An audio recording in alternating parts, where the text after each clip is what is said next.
Halo semuanya, kali ini kita akan membahas film bergenre sci-fi thriller berjudul Just a Breath Away yang rilis pada tahun 2018. Film ini bercerita tentang asap beracun yang tiba-tiba muncul dari antah berantah dan langsung menyelimuti seisi kota Paris dalam sekejap saja. Serta siapapun yang menghirup asap tersebut akan meninggal di tempat secara seketika. Nah, pastinya penasaran kan? Yuk, langsung pantengin alur cerita Just a Breath Away. Film diawali dengan seorang pria bernama Mathieu yang baru saja sampai di Paris setelah melakukan perjalanan bisnis dari Kanada. Setelah menaruh barang-barangnya di kantor pribadinya, Mathieu pun kembali ke apartemennya, yang hanya berada di seberang kantor pribadinya itu. Mathieu mempunyai seorang istri bernama Anna, dan juga seorang putri bernama Sarah, yang memiliki sebuah penyakit pernafasan langka, sehingga mengharuskannya untuk tinggal di dalam sebuah kapsul besar di rumahnya itu, karena Sarah tidak boleh terkontaminasi dengan udara di luar. Kapsul tersebut dilengkapi oleh sistem filtrasi yang akan menyaring udara luar sebelum masuk ke dalam kapsulnya itu. Karena tidak bisa keluar rumah, Mathieu pun memberikan foto-foto pemandangan, serta beberapa minyak aroma dari berbagai tempat yang sempat Mathieu kunjungi untuk Sarah, yang bisa ia nikmati melalui alat VR-nya itu, agar Sarah juga bisa merasakan dunia luar meskipun hanya sebatas virtual. Untuk berkomunikasi dengan orang tuanya, Sarah selalu menggunakan walkie-talkie. Mathieu kemudian menemui Anna dan mengabarinya bahwa ia menemukan ada sebuah pengobatan untuk Sarah ketika di Kanada kemarin. Namun mereka harus pindah ke sana untuk menjalani pengobatan tersebut. Awalnya Anna ragu, karena jika ada pengobatan baru untuk penyakit Sarah, lantas mengapa dokter yang menanganinya tidak tahu akan hal tersebut? Mathieu pun berusaha meyakinkan Anna bahwa alat dan pengobatan di sana sudah sangat canggih, dan ia yakin bahwa penyakit Sarah pasti akan sembuh jika mereka pindah ke sana. Setelah perdebatan cukup panjang, Anna pun akhirnya menerima tawaran tersebut, demi kebaikan Sarah juga. Tampak Sarah yang sedang berbicara melalui Skype, bersama dengan dua temannya yang juga memiliki kondisi penyakit yang sama dengan dirinya, yang bernama Charlotte dan Noe. Saat sedang mandi, tampak berita di televisi yang mengatakan bahwa sedang ada gempa di beberapa negara Eropa, dan tak lama setelah itu, gempa tersebut tiba-tiba menyusul hingga ke kota Paris, sehingga listrik di apartemennya itu langsung mati. Untung saja kapsul milik Sarah memiliki cadangan baterai, yang menjaga kapsulnya tetap hidup. Ketika Mathieu hendak mengecek keadaan di luar, tampak kondisi kota yang sudah kacau balau, karena ada segumpulan asap aneh yang tiba-tiba muncul, dan siapapun yang menghirupnya akan langsung meninggal di tempat. Mathieu pun langsung berlari panik kembali ke apartemennya itu. Sesampainya di kamarnya, ia pun langsung mengunci Sarah di kapsulnya, dan kemudian membawa Anna ke lantai paling atas. Mereka pun masuk ke sebuah kamar milik sepasang lansia bernama Lucien dan Colette. Tampak asapnya tersebut yang kini sudah mengepung seisi kota. Namun untungnya, asapnya itu tidak sampai ke lantai atas apartemen mereka, sehingga mereka bisa sedikit lebih tenang di sana. Begitu juga dengan Sarah yang masih aman di dalam kapsulnya itu. Diketahui asap tersebut sangat mematikan, dan mereka juga masih belum mengetahui asal-muasal asap tersebut. Insiden tersebut mengakibatkan listrik di seluruh kota padam, dan saat Anna mengecek sisa baterai kapsul milik Sarah, ternyata kapsulnya tersebut hanya bisa bertahan 10 jam lagi.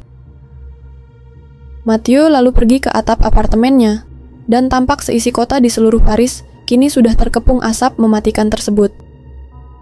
Namun tampak ada beberapa orang yang masih berhasil selamat. Lucien awalnya berencana untuk menemui anaknya. Namun sayangnya anaknya itu tinggal di lantai paling bawah, sehingga tidak mungkin ia bisa menuju ke sana. Ketika kembali, Lucien mengambil radio miliknya yang sudah lama rusak, dan berusaha mencoba untuk memperbaiki radionya itu agar bisa mengetahui situasi di sana. Namun ternyata hasilnya nihil. Mathieu pun keluar dan mencoba mengecek kondisi asap mematikan tersebut, sekaligus memikirkan cara untuk menyelamatkan Sarah, karena mereka harus mengganti baterai kapsul milik Sarah. Matthew pun teringat bahwa ada salah satu tetangganya yang memiliki tabung oksigen di lantai bawah, sehingga ia pun langsung turun ke kamar tersebut dengan menahan nafasnya selama mungkin. Lucien pun memberikan palu dan juga sebuah senter kepada Matthew. Dan setelah bersusah payah menjebol kamar tetangganya itu, untung saja ia berhasil menemukan tabungnya sebelum kehabisan nafas. Ketika hendak pergi, Matthew mendengar ada suara dari salah satu kamar di sana, yang ternyata adalah seekor anak anjing yang tiba-tiba berlari keluar. Namun anehnya, ada seekor anjing dewasa yang sudah dalam keadaan meninggal akibat efek asap tersebut. Sesampainya di kamar Sarah, ia pun langsung mengganti baterai kapsulnya, serta memberikan beberapa barang untuknya. Sebelum pergi, Matthew berusaha menghibur Sarah, dan mengatakan kepadanya untuk tetap tenang sampai bantuan datang.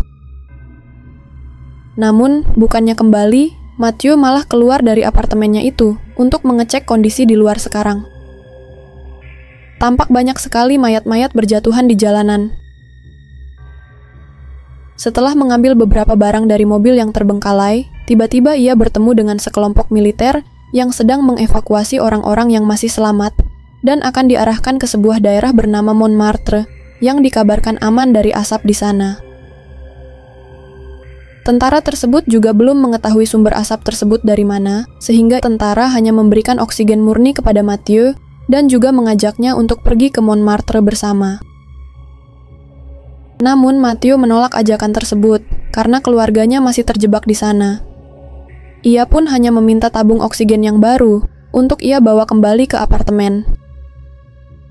Karena mereka juga sedang buru-buru, maka tentara tersebut memberikannya tabung oksigen dan langsung pergi meninggalkannya. Malam harinya, Matthew kembali mengecek keadaan asap di luar, yang ternyata semakin naik setiap jamnya. Tampak Colette yang sudah mengalami Alzheimer dan mencoba menghibur Anna yang sedang mencoba memperbaiki radionya itu. Matthew pun menunggu Lucien dan Colette untuk tidur dahulu, lalu kemudian menceritakan penemuannya itu kepada Anna. Ia sengaja tidak memberitahu Lucien dan Colette, karena tidak ingin mereka panik. Dengan kenaikan secepat itu, mereka harus segera pindah ke tempat yang lebih aman. Tak lama setelah itu, ketika Matthew sedang tertidur, tampak Anna yang turun ke kamarnya untuk mengganti baterai kapsulnya, sekaligus mengambil beberapa barang untuk memperbaiki radio milik Lucien. Keesokan paginya, tampak Anna yang akhirnya berhasil memperbaiki radionya itu. Namun tak lama setelah itu, terlihat kericuhan dari kejauhan, yang ternyata adalah daerah Montmartre yang sebelumnya dijadikan tempat untuk mengungsi. Anna kemudian menyarankan Matthew untuk mengevakuasi Sarah ke salah satu rumah temannya yang berada di pegunungan. Namun sebelum itu, mereka membutuhkan sebuah kendaraan dan baju pelindung khusus agar bisa memindahkan Sarah dengan aman. Sebelum pergi, mereka mengabari Sarah terlebih dahulu, namun Sarah tiba-tiba meminta mereka untuk mengecek keadaan pacarnya terlebih dahulu yang bernama Noah. Mereka berdua pun terpaksa menyetujui hal tersebut, hendak berangkat ke rumah Noah. Namun, di tengah perjalanan, mereka malah dikejar oleh seekor anjing, dan tanpa disadari, Matthew tak sengaja terjatuh ke dalam sungai karena kabut asapnya itu. Anna pun berusaha mencari jalur sungai itu melalui sebuah peta, sedangkan Matthew untung saja masih selamat dan berhasil bertemu kembali dengan Anna di tengah kabut asap yang sangat tebal itu. Mereka pun akhirnya sampai di laboratorium tersebut, dan tampak kondisi di sana sudah sangat kacau. Untungnya mereka berhasil menemukan baju pelindung khusus tersebut, namun sialnya ketika mereka hendak keluar dari sana, salah satu ruangan tersebut tiba-tiba meledak yang menyebabkan selang oksigen Matthew menjadi rusak. Mereka pun bergantian memakai oksigen sambil berlari hingga ke lantai atas laboratorium itu. Setelah berhasil selamat, tampak perut Matthew yang terluka akibat ledakan tersebut, sehingga Matthew langsung menuangkan air terlebih dahulu, sembari Anna yang mengobatinya menggunakan alat P3K seadanya. Ketika hendak kembali, karena sisa oksigennya tinggal sedikit, Matthew pun menyuruh Anna untuk kembali terlebih dahulu, dan memprioritaskan keselamatan Sarah, sedangkan ia akan mencari cara untuk segera menyusul mereka. Matthew lalu berjalan menuju atap laboratorium tersebut dan berjalan sambil mencari bantuan yang ada. Sedangkan Anna yang harus berjuang melewati kabut asap tersebut karena tabung oksigennya yang kebetulan habis di depan apartemennya itu. Anna pun berusaha menahan nafasnya sambil membawa koper yang berisi baju pelindung tersebut. Dan untungnya ia berhasil sampai di kamar Lucien dengan selamat. Namun sayangnya, baju pelindungnya tersebut rusak karena ledakan tadi. Kembali ke Matthew, yang menemukan ada sebuah tas dan juga sebuah tali di salah satu gedung. Ia pun menaiki gedung tersebut untuk mencari tahu apakah ada orang di sana atau tidak.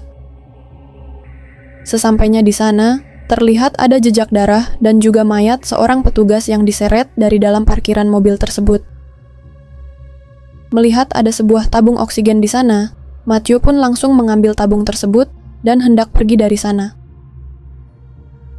Lalu muncul seorang polisi yang baru saja kembali dari menyetok barang-barang untuk kebutuhan bertahan hidup.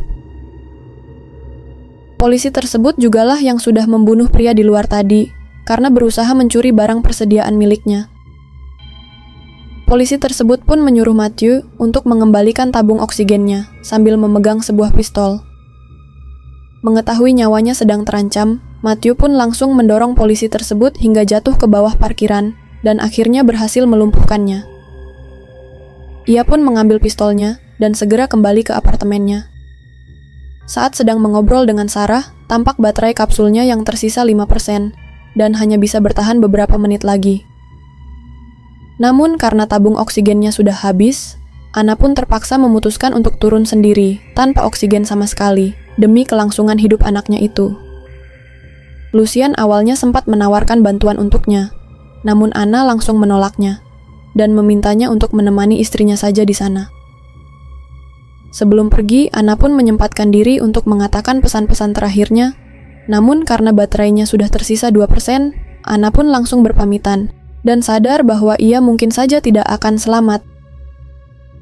Namun ia tidak ingin Sarah khawatir. Anna pun akhirnya berhasil menghidupkan kembali kapsul milik Sarah, dan di saat yang bersamaan, tampak Matthew yang berhasil kembali.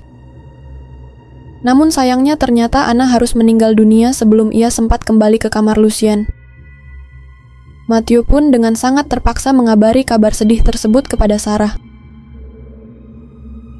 Tak lama setelah itu, gempa terjadi kembali, dan kali ini, asapnya tersebut sudah hampir mencapai kamar milik mereka. Matthew pun berniat untuk segera kabur dari sana dan mengajak Lucien untuk ikut bersamanya.